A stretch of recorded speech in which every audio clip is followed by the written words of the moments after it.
Movie start होती है mark और उसके बेस्ट फ्रेंड वॉल्टर से।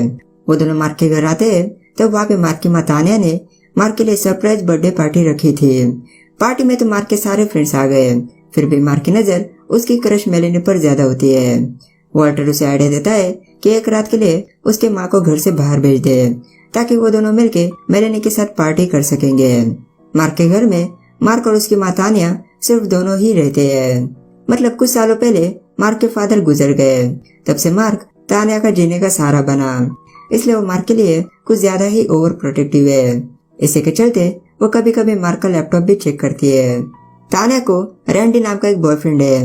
वो दोनों काफी सालों से डेट कर रहे होते हैं, फिर भी उनकी अभी तक शादी नहीं हुई। फिर एक दिन मार्क रैंडी से बात करके उन दोनों को बाहर डेट पर भेज देता है ताकि वो घर पे मेलेनी के साथ पार्टी कर सके। थोड़ी देर बाद वहाँ पे मेलेनी और वॉल्टर आते हैं और उनकी पार्टी स्टार्ट हो जाती है। पार्टी में वॉल्टर मेलेनी के फ्रेंड को पटा लेता है, लेकिन मार्क मेलेनी के साथ कुछ नहीं कर पाता। तभी उनको डिस्टर्ब करने वहाँ पे मेहमान आते हैं और उस मेहमान को तान्या ने ही भेजा था। दरअसल मार्क बहुत टैलेंटेड प्रोग्रामर है और वो जल्दी ही बड़े कॉलेज में जाने वाला है, इसलिए वो मेहमान उसे थोड़ी एडवाइस देने आया था। अगले दिन तान्या मार्क को हार्डवेयर शॉप में भेजती है। वहाँ पे मार्क कैरिसा से मिलता है और वो उसे शॉपिंग में मदद भी करता है। मार्क को कैरिसा बहुत पसंद आ गई थी, इसलिए मार्क उसके जाने तक बस उसे देख रहा था। स्टोर के बाहर आते ही कैरिसा उसे फिर से मिलती है। वो मार्क से फिर से उसकी मदद मांगती है। अब वो चाहती है कि अभी उसने जो न्यू शॉवर लिया मार्क उसे लगा के दे, क्योंकि यह काम उसे नहीं आता और इस काम के लिए वो मार्क को पैसे देने के लिए भी तैयार होती है। ये देखकर मार्क उसकी ये भी मदद कर देता है।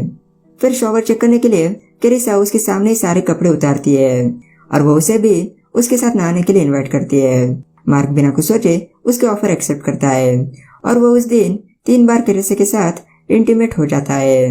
कैरिसा की वजह से मार्क बहुत खुश होता है। वो उसकी पूरी स्टोरी वॉल्टर को बताता है, लेकिन उसे मार्क की स्टोरी पर बिल्कुल यकीन नहीं होता। रात को मार्क कैरिसा के साथ डेट पर जा रहा था। तान्या उसे उसकी न्यू गर्लफ्रेंड के बारे में पूछती है, लेकिन मार्क उसे कुछ नहीं बताता। रैंडी को तान्या का मार्क के लिए ओवर प्रोटेक्टिव होना बिल्कुल पसंद नहीं होता। वो चाहता है कि मार्क उसकी लाइफ उसके हिसाब से जिए। कैरिसा करीब तान्या के ही एज की होती है और उसका अमीर पति भी गुजर गया था। फिर उसकी सारी प्रॉपर्टीज कैरिसा को मिल गई। डेट पर मार्क कैरिसा को उसका सॉफ्टवेयर प्रोजेक्ट दिखाता है जिसपे वो 1.5 साल से काम कर रहा था। कैरिसा को उसका आइडिया बहुत अच्छा लगता है। कैरिसा की बड़ी सॉफ्टवेयर कंपनी में पहचान होती है। वो मार्क को प्रॉमिस करती है कि वो उस कंपनी में मार्क के लिए बात करेगी। उसके बाद वो वॉशरूम जाती है तो वहाँ का एक वेटर उसे कैरिसा से दूर रहने के लिए वार्न करता है। मार्क उसे नहीं पहचानता, इसलिए वो उसे इग्नोर करता है।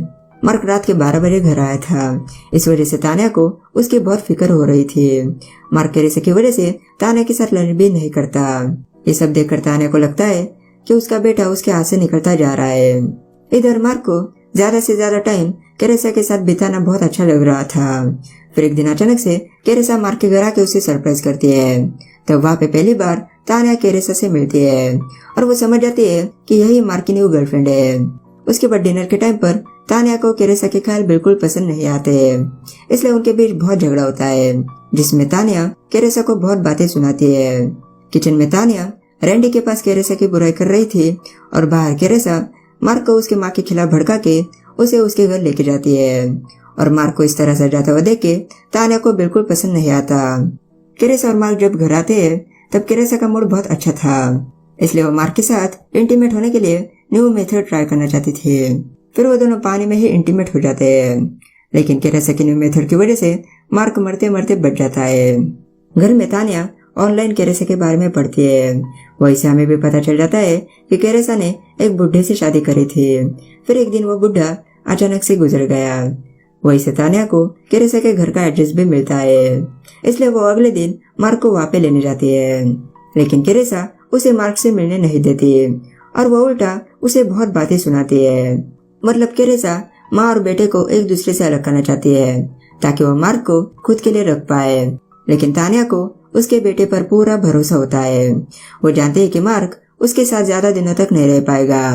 तान्या के जाने के बाद कैरिसा मार्क को उसके घर पे रहने के लिए बुलाती है, लेकिन मार्क उसका ऑफर रिजेक्ट करता है क्योंकि कुछ ही दिनों के बाद मार्क का कॉलेज स्टार्ट होगा तब वो हॉस्टल में रहने जाने वाला है, इसलिए अब उसके पास जो भी टाइम बचा है वो उसके माँ के साथ बिताना चाहता है। केरेसा को मार्क का डिसीजन बिल्कुल पसंद नहीं आता, इसलिए वो मार्क पर थोड़ा गुस्सा होके उसे चले जाने बोलती है। वहाँ पे उसे वॉल्टर लेने आता है। मार्क उसे भी बताता है कि केरेसा उसके घर पे रहने उसे बुला रही है, लेकिन वो जाना नहीं चाहता। वॉल्टर को भी उसका डिसीजन पसंद नहीं आता। तान्या कैसे भी करके मार्क और केरेसा को अलग करना चाहती है, इसलिए वो रैंडी के पास उसकी एडवाइस मांगने जाती है। रैंडी एडवाइस तो दे देता है, लेकिन उसकी एडवाइस तान्या को बिल्कुल पसंद नहीं आती। पर रैंडी की वजह से तान्या को एक बहुत अच्छा आइडिया मिलता है। अब तान्या का प्लान है कि वो मार्क और मेलेनी को पास लाएगी, ताकि मेलेनी की वजह से मार्क केरेसा को छोड़ दे। जब घर पे मार्क होता है तब उसे केरेसा का वीडियो कॉल आता है। पहले तो केरेसा उसकी सभी गलतियों के लिए उससे माफी मांगती है और रात को वो फिर से उसे घर बुलाती है, लेकिन मार्क मना करता है क्योंकि उसके माँ ने घर पे मेलेनी को बुलाया था। मेलेनी वहीं पे लंच करती है। लंच के बाद तान्या उन दोनों को बाहर घुमाने भेज देती है। तब मार्क का मेलेनी के साथ बहुत अच्छा टाइम बीतता है और वो मेलेनी को किस भी करता है, मतलब उसे मेलेनी पसंद आ रही है। फिर हम देखते हैं कि उन दोनों पर केरेसा की नजर होती है और मेलेनी को मार्क के साथ देखकर उसे बहुत गुस्सा आ रहा था। दूसरी तरफ तान्या बहुत खुश होती है क्योंकि मार्क की डेट बहुत अच्छी गई। मेलेनी जब घर पे जा रही होती है तब केरेसा उस पर अटैक करती है। वो मेलेनी को मार्क से दूर रहने बोलती है और जाते टाइम उसे कट भी करती है, मतलब एक तरह से वो मेलेनी को वार्न कर रही थी।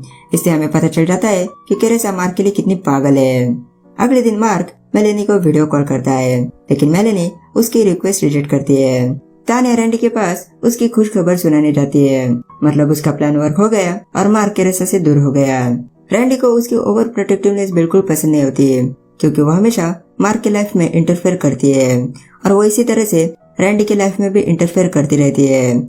इसी आदत की वजह से रैंडी ने अभी तक उसे शादी के लिए प्रपोज नहीं करा, लेकिन अभी तक तान्या की ये आदतें नहीं छूटी, इसलिए रैंडी उसे ब्रेकअप कर लेता है। मेलेनी अभी भी मार्क का फोन नहीं उठा रही थी। मार्क मेलेनी की वजह से केरेसा के साथ ब्रेकअप करने का डिसाइड कर लेता है। केरेसा रैंडी के काम की जगह पे उससे मिलने जाती है और वो रैंडी के साथ बहुत फ्लर्टिंग कर रही थी। रैंडी जल्दी समझ जाता है कि केरेसा कुछ ज्यादा ही खतरनाक है, इसलिए वो केरेसा को वहां से जाने बोलता है। वॉल्टर केरेसा के घर आता है क्योंकि उसे बताने कि मार्क उसके साथ ब्रेकअप करना चाहता है। केरेसा को ब्रेकअप वाली बात बिल्कुल पसंद नहीं आती और वो एक चाकू निकालती है, मतलब अब वॉल्टर के साथ जरूर कुछ बुरा होगा। मार्क के दिन भर कोशिश करने के बाद फाइनली मेलेनी उसके फोन को उठा लेती है। तब मार्क उसके चेहरे को ठीक से देख भी नहीं पा रहा था। मेलेनी उसे बताती है कि वो थोड़ा बीमार है, इसलिए वो उससे मिलना नहीं चाहती है। इतना बोल के वो फोन को कट करती है। तभी उसे केरेसा का फोन आता है। केरेसा कहती है कि उसके पहचान वाले सॉफ्टवेयर कंपनी वाले लोग मार्क से मिलना चाहते हैं। मार्क इसे भी मना कर रहा था, लेकिन केरेसा उसे आने के लिए कन्विंस कर लेती है। घर पे मार्क तान्या को बता के केरेसा के घर जाता है।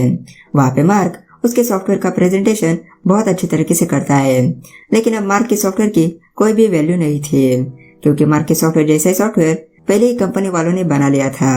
फिर भी वो कंपनी वाला मार्क के प्रोग्रामिंग से इम्प्रेस होता है, इसलिए वो मार्क के लिए एक जॉब ऑफर करता है और वहाँ से चला जाता है।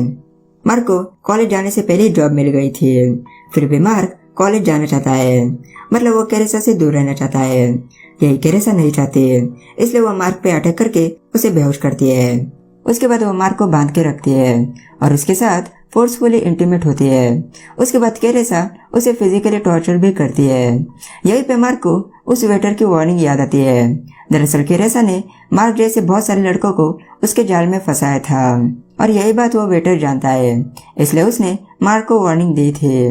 केरेसा बहुत अकेले होती है, इसलिए उसे किसी के साथ चाहिए थी, लेकिन जब भी किसी को केरेसा का पागलपन दिखता है वो केरेसा को छोड़ देता है। लेकिन अब केरेसा मार्क को छोड़ना नहीं चाहती, वो मार्क के लिए कुछ भी करेगी। इधर शाम से अगले दिन की मॉर्निंग हो जाती है, फिर भी मार्क का कोई पता नहीं होता, इसलिए तान्या को उसकी फिक्र हो रही थी, तो वो डायरेक्ट केरेसा के घर आती है। केरेसा उसे गन दिखाकर उसे हथकड़ी लगाती है, फिर वह तान्या को मार्क के पास लेके जाती है। अब यहाँ पे केरेसा तान्या का टेस्ट लेना चाहती है। वो देखना चाहती है कि तान्या उसके बेटे से कितना प्यार करती है। तान्या अगर मार्क को बचाना चाहती है तो उसे सुसाइड करना होगा, और अगर ये उससे नहीं होगा तो उसे मार्क को मारना पड़ेगा, तभी केरेसा उसे जाने देगी।